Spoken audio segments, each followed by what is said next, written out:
Welcome back, and for today, back to 1984. It's been a while, but finally get into it. Like I said, I'm gonna get it out within the next week and a half. This time, I actually did it. But yeah. So the chapter begins with what I thought was a letter, but it's actually. So here's the thing. I don't like this chapter that much, mostly because it's kind of. I want to keep this as PG as possible, but the chapter's talking about some non PG stuff. But there are still things I can talk about the chapter aside from it and relating to it, I guess, a little bit. Not too much insight since it was a short chapter as well. So this might be one of the shortest videos for this book that I release. But yeah. So the chapter begins with Winston writing in his diary. This happens right after the woman who he saw, who was also at the 2 minutes of hate, and he suspects she's like a spy to watch if he's like not yelling loud enough during the hate, and to see if he's having any face crimes or anything, getting arrested for having the wrong expression on his face at the wrong time. And I'm not sure if it like really does like a transition, but now he's, I guess, writing in his diary. And it took me a while to kind of understand what the chapter was talking about, because it's speaking about the past a little bit without mentioning that what it's describing was Winston at the time in the past rather than Winston in the current moment. And I just didn't understand that for the longest while. And I was planning on like reading what the diary said, but considering the content of it, I don't think I'll have to. And it kind of I don't think you're gonna be missing out on much. I kind of mentioned this topic before in one of the other videos. I think it was like one of the first two chapters, maybe first three chapters, but yeah, you're not missing out on much. Anyways, Winston is writing in his diary, trying to remember some apparently horrid memory, like some horrible memory. And this is what confused me, because I was so confused on why, if the memory is horrible, why is he like trying to forget it, but he's writing it down at the same time. It seemed a little contradictory to me. But yeah, he's writing in his diary some horrible memory from around 2 to 3 years back. And um while he wants to write in his diary, he's trying to find ways using aggression to forget it, like banging his head on a desk. What else did it say? It said something like, okay, so he was banging his head on a desk. He was, well, basically trying to use physical pain or aggression to forget the memory that he was actively writing down. And what's it called? It reminded him, like the way he was trying to forget it, but he couldn't forget. It reminded him of this man who he saw a couple weeks earlier, who was a party member. And the party member was having this like expression on his face, like he said, like a twitch in his face, like as if he was going like mid, like walking strut. And Winston could tell that it was involuntary. Then he goes on to say that the biggest enemy is your nervous system. I'm not sure if that's exactly how they wanted it to relate, but that's what I understood, that because he was trying to forget but he couldn't forget, his brain's failing him.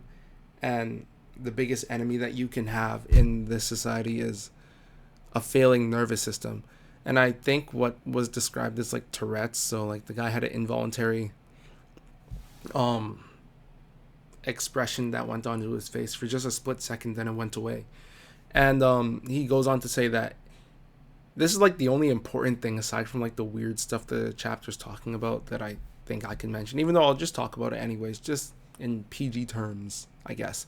But yeah, he was saying how in your sleep you can talk, like sleep talking, and he's scared that he'll get caught sleep talking, not having any control over his nervous system at the time because he's sleeping, and then he's gonna say something that's anti Big Brother that's gonna end up getting him arrested or something like that. And that was kind of like the biggest takeaway I can say I got from this chapter. But we continue. I'll go on a little bit longer. That's basically it though for this video. You can stop watching now, but there's a little more. There's a little more information. So, um, after he goes back to writing because he took a break, it was like it's kind of cool the way they structured the diary, the way George Orwell structured the diary in this chapter.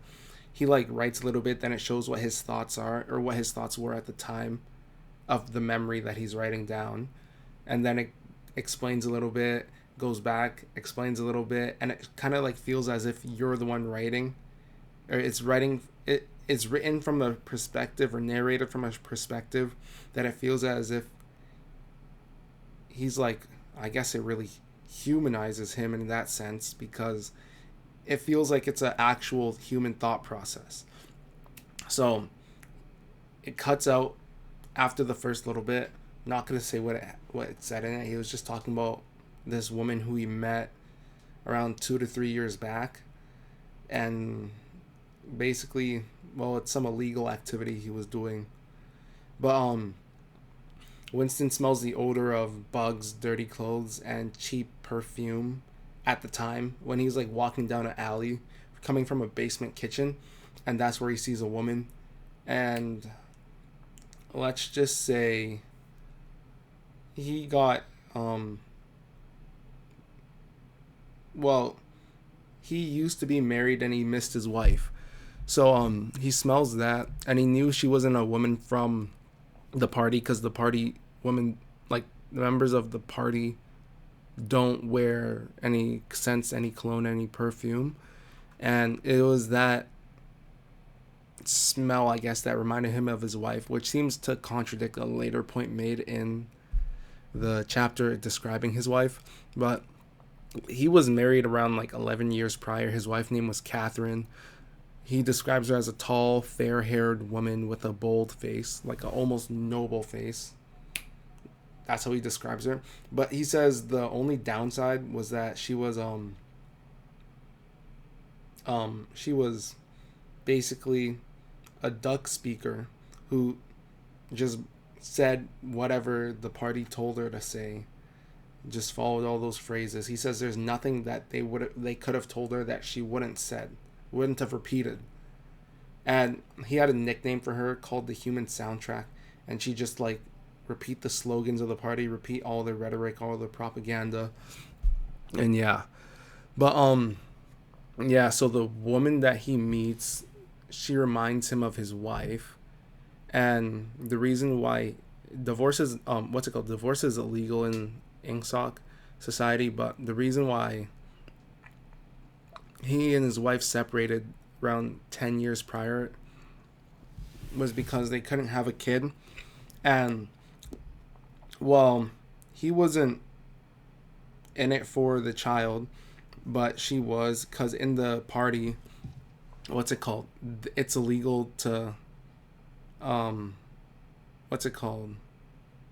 feel like is illegal to have attraction to other people. And basically they're trying to remove that, make people kind of like a soldier's mentality, like in those like shows where they're not allowed to have any emotion, anything, to make them as productive for Big Brother as possible. So they try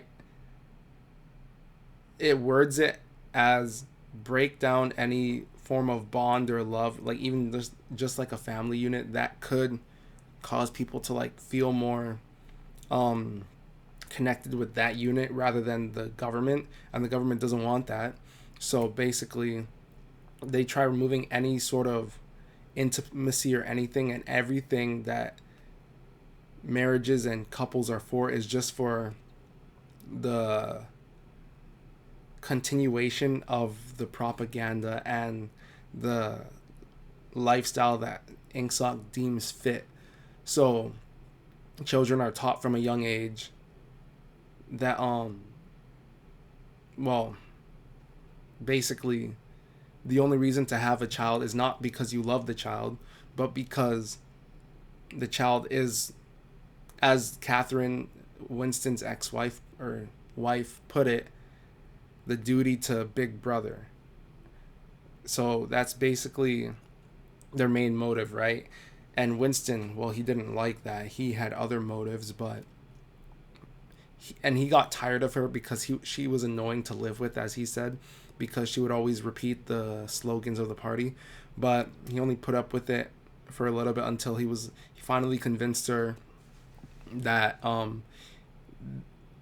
they won't be able to have a child because they failed every single time. And then she was like, okay, fine. And then they separated and went their separate ways. And that's basically how the chapter goes.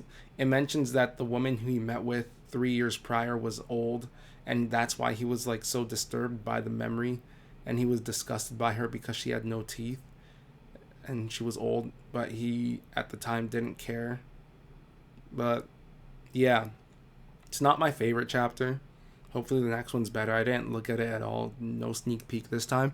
But yeah, basically it kind of gives a little bit of, well, we already knew this about Big Brother, that they want all the people to be solely dedicated towards them, to have everything that they do in efforts of, I'm missing a word right now and I'm trying to think of the word so bad, but I can't think of it. Like, for the purpose of Big Brother. I swear there's a word that starts with the letter E that I'm thinking of, but it's like on the tip of my tongue. Anyways, everything that they do is for the sake of Big Brother, and that's why they want to remove intimacy. Even marriages between party members, they have to be like government approved, and to like have kind of a super breeded baby who's gonna be ultra pro Big Brother, stuff like that. Anyways, yeah, that's about it for the chapter. I tried talking about as much as possible about it. It's not much that they really said. Kind of just him reliving a memory that he wants to forget. Um, yeah, that's about it. If you liked it, like the video, please leave a comment. What if you've read this chapter before? What you think about it, and I'll try to continue on next chapter soon enough.